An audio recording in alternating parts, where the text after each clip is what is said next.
کیا ٹیپو سلطان اپنے وقت سے آگے تھا؟ تاریخ کے اوراق میں کچھ نام صرف بادشاہوں کے نہیں، افسانوں کے ہوتے ہیں۔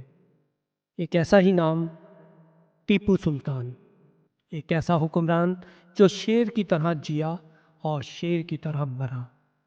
لیکن سوال یہ ہے، کیا ٹیپو سلطان صرف ایک بہادر حکمران تھا، یا کیا وہ اپنے وقت سے بہت آگے سوچنے والا دور اندیش رہنما تھا؟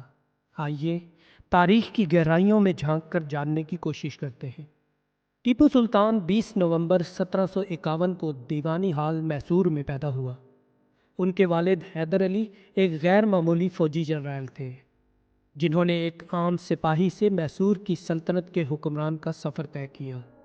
ٹیپو سلطان نے کم عمری میں ہی فارسی، عربی، انگریزی اور فرانسیسی زبانیں سیکھ لیں۔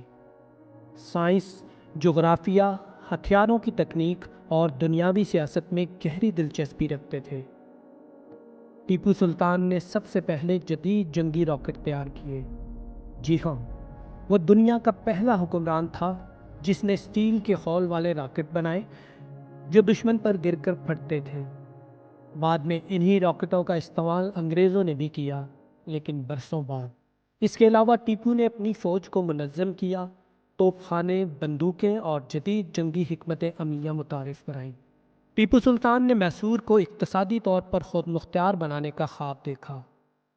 انہوں نے اپنی کرنسی جاری کی، سونے، چاندی اور تانبے کے سکے، کپڑا، ریشم اور اسلحہ سازی میں میسور نے ترقی کی۔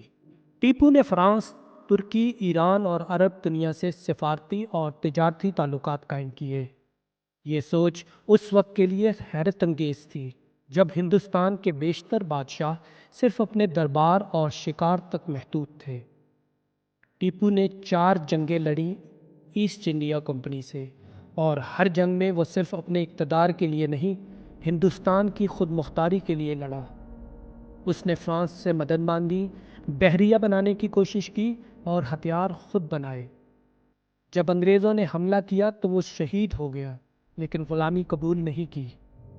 وہ اکثر کہتا تھا، شیر کی 1 دن کی زندگی گیدڑ کی 100 سالہ زندگی سے بہتر ہے۔ ٹیپو سلطان نے جدید علوم کو فروغ دیا۔ اس نے میسور میں تعلیمی ادارے بنوائے جہاں سائنس، ریاضی، انجینئرنگ اور حکمت پڑھائی جاتی تھی۔ ٹیپو کے دور میں کتابیں ترجمہ ہوئیں، انجینئرنگ کے تجربات ہوئے اور سائنسدانوں کی سرپرستی کی گئی۔ کئی مورخین نے ٹیپو پر مذہبی تعصب کا الزام لگایا، لیکن حقیقت یہ ہے کہ اس کے دربار میں ہندو وزیر، انجینئر اور افسر تھے۔ اس نے مندروں کو زمین عطا کی اور خطوط میں ہندو دیوی دیوتاؤں کا ذکر عزت سے کیا۔ اصل میں وہ صرف اپنے دشمنوں یعنی انگریزوں یا ان کے حمایتیوں سے سختی کرتا تھا، مذہب کی بنیاد پر نہیں۔